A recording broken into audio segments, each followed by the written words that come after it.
you used as an illustrative example one of my favorite stories from history, which is Darwin's marriage and how he went through that. And I've got a little description that I took out of the first book I ever learned about it in, which was The Moral Animal by Robert Wright from 1993. So in the decade of Darwin's marriage, the 1830s, the number of British couples filing for divorce averaged 4 per year.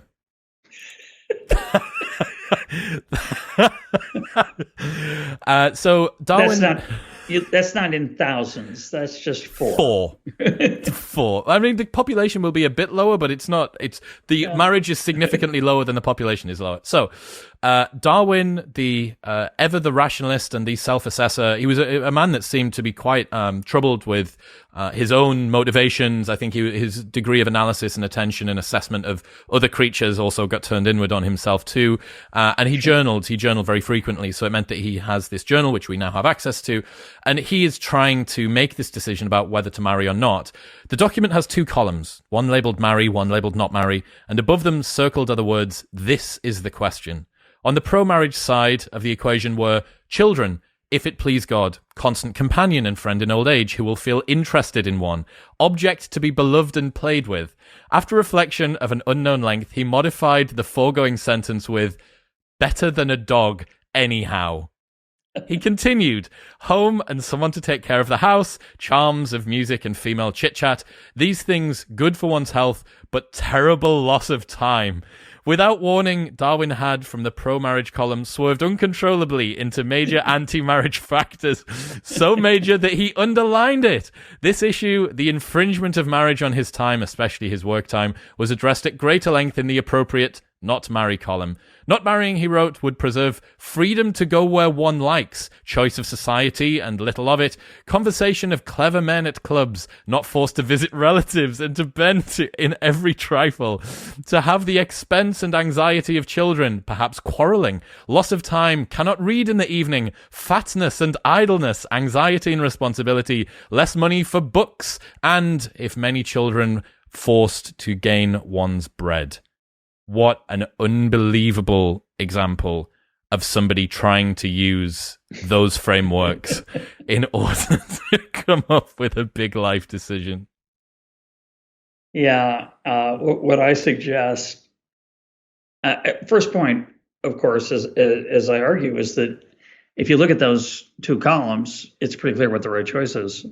Not enough time to read, do your work, and missing the clever conversation in clubs with men, and what do you get in return? Female chit chat and something that's better than a dog anyhow. It's thin soup. It's pretty clear that the right choice for Darwin is not to marry, and underlying, of course, all that loss of time, I think, is his worry that he will not achieve his scientific legacy. Kafka, by the way, as I recount in the book, makes a similar list, and he decides not to marry, which is very rational based on his list.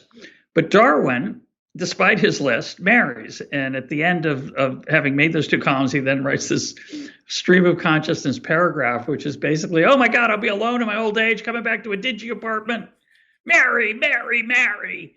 And he marries. And he marries, I think about 6 months later, he marries his cousin. And he, I don't think she was planned as the person in the back of his mind. I think he just went out and found her. Footnote, fascinating. She would read to him every night, and he actually liked it. So even though he wasn't doing his own reading at night, he did come to like the alternative that he was able to have through marriage. But the question is, what was he thinking there? I mean, in the calm, sober light of day, he totes up the costs and the benefits, and it's pretty clear marriage is a loser. But he marries anyway. And I think, there's a lot of things you could say about that decision.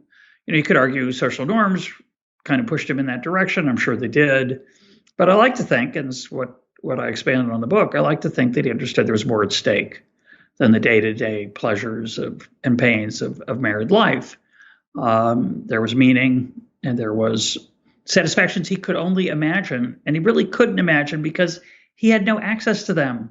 He surely knew no one articulate about marriage who could explain it to him. He might have read a great novel. He could have read Jane Austen, and maybe if he did, I don't know if he read Austen, but and I think she'd already written Sensibility, say, or other books by that time. But he didn't really have, who's going to explain it? And think about your own, for those of you out there who are married, how do you explain to someone what's good and bad about marriage? The bad's pretty clear. Most people, I think, could list what's bad about marriage. Like Darwin was worried about the downside.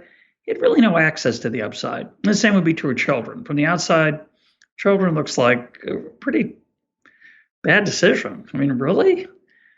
All the expense and the time and the nuisance, and they get sick. And Darwin worried about this. They would die, and they did. It's hard.